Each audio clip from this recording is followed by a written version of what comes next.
So hello guys, welcome back to my YouTube channel MGM career institute. तो चलिए आज की इस वीडियो में थोड़ा सा मैं आपको ये बताना चाह रहा हूँ कि आज जो ओएमपी का पेपर हुआ है उसमें कुछ क्वेश्चंस ऐसे पूछ लिए गए हैं जो कि सिलेबस से थोड़े से बाहर थे, या मैं कहूँ कि कुछ सिलेबस के ऐसे टॉपिक्स थे जिनको स्ट्रेस करके उनके बारे में पूछा गया और जिनकी डिटेल में आपसे आंसर वहां पे उन्होंने पूछे हैं उनके बारे में।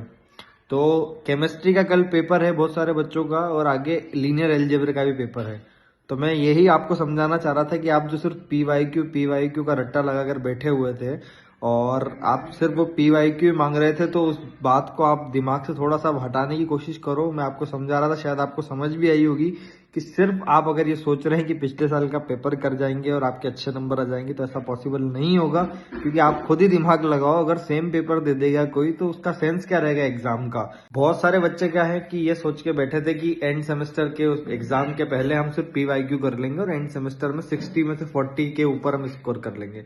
तो उनको अब मेरी बात समझ में आ रही होगी। मैं कम से कम 2 से 3 वीडियो में बता चुका हूं कि सिर्फ आप पीवाईक्यू के भरोसे नहीं रह सकते हैं। आपको जो मैंने मस्त जो टॉपिक्स बताए हैं वो आपको करने ही पड़ेंगे अगर आप अच्छा स्कोर करना चाहते हैं। हाँ, अगर आप सिर्फ पास होना चाह रहे हैं तो फिर तो 2-3 टॉपिक करके चला जाओ, पूरी यूनिट पढ़ने की भी जरूरत नहीं है आपको 5। लेकिन अच्छा स्कोर करना है तो वो पढ़ना पड़ेगा आपको। तो केमिस्ट्री का जिनका पेपर है मैं उनसे भी वही बोल रहा हूँ, अभी भी अगर आपने वीडियो को सही से देखा नहीं है, पढ़ा नहीं है, तो आपके पास आज की पूरी रात है और कल का पूरा दिन है। 2 बजे से आपकी एग्जाम है, तो कम से कम 12 बजे तक आप अच्छे से पढ़ सकते हो। मैं ये कह रहा हूँ कि अगर आपने अभी भी कुछ स्टार्ट नहीं किया है और आज रात से भी पढ़ने लगते हैं, कल 12 बजे तक भी अगर आप 5-6 घंटे पढ़ लेंगे तो मेरी गारंटी है आपके 40 नंबर 60 में से कहीं नहीं गए केमिस्ट्री के अंदर।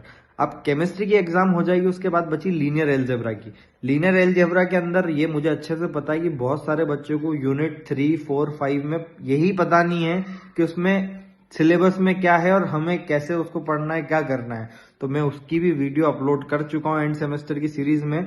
और उसके साथ साथ जिनको सिर्फ लीनियर अलजेब्रा की वीडियो देखना है, मैंने उसको एमएसटी की जो एक सीरीज है वहां 29 रुपीज वाली, उसके अंदर भी अपलोड कर दी है। क्योंकि मैं पर्सनली ये चाहता हूं कि लीनियर अलजेब्रा में दिक्कत अगर बच्चों को आती है तो वो उसको समझ के उसमें अच्छा स्कोर जरूर करें। ठीक है, तो 29 वाली मेंबरशिप उसको अगर आप ज्वाइन करोगे तो वहां आपको लीनियर अलजेब्रा की वीडियो मिल जाएगी। लेकिन आप अगर पूरे सब्जेक्ट की वीडियो देखना चाहते हैं तो आप फिर वो 89 वाली मेंबरशिप ज्वाइन कर लेना। मेरी बातें आपको शायद 1-2 दिन पहले क्लियर समझ नहीं आ रही हो कि मैं इतना बार बार क्यों बोल रहा हूँ। आज जिन्होंने ओएमपी का पेपर दिया उनको बहुत बारी वो चीजें जो मैं बता रहा था आपको वो आज कनेक्ट हुई होंगी कि भैया सही बोल रहे थे उस चीज को रिगार्डिंग। तब जो कल केमिस्ट्री के पेपर वाले हैं वो भी पेपर को यूं मत सोच के जाना कि एकदम हल्का पेपर आएगा या नॉर्मल सा आ जाएगा। तो जो बातें मैंने उन 2 वीडियोस में बताई हैं वो वीडियो की बातें आपको याद रहनी चाहिए, और जो मस्त जो टॉपिक्स बताए उनको भी अच्छे से देख लेना। ठीक है, तो ये बात हमारी हो गई एमएसटी 2 की मेंबरशिप में।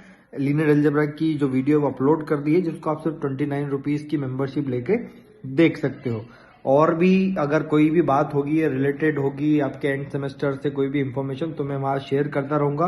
और जो कम्युनिटी पोस्ट है, जिन बच्चों ने मेंबरशिप ले रखी है, वो कम्युनिटी पोस्ट बार बार चेक करते रहें। मुझे अगर लगता है कि कोई टॉपिक में चेंजेस हैं या किसी सब्जेक्ट में चेंजेस है जो ज्यादा इंपॉर्टेंट है, तो वहां अपडेट में करता रहता हूं उसके बारे में। तो कम्युनिटी पोस्ट को आप जरूर देखते रहे। जैसे मैंने वहां एक कम्युनिटी पोस्ट में मैसेज डाला था कि न्यूक्लियर फिजिक्स का टॉपिक इसी साल ऐड हुआ है, तो उसको आप देख कर जाएं, और उससे क्वेश्चन एग्जाम में आया भी है आज। ठीक है, और एक और बात, मैंने आपको कल भी एक वीडियो अपलोड करके बोली थी कि एग्जाम के अंदर न्यूमेरिकल आएंगे, मतलब आएंगे ही आएंगे। 1-2 न्यूमेरिकल हर पेपर में रहेंगे जिनमें आपको कैलकुलेटर की जरूरत पड़ेगी। ठीक है, तो आप सिर्फ ये सोच रहे होंगे कि मैं इस चीज के लिए आपको फोर्स कर रहा होगा वहां पर कि नया कैलकुलेटर खरीदे। मैंने वहां भी बोला था कि अगर आप नया नहीं खरीदना चाहते हैं तो आप सेकंड हैंड भी लेकर जाएं, लेकिन कैलकुलेटर ले जाना जरूरी था। आज 2 क्वेश्चन पेपर में ऐसे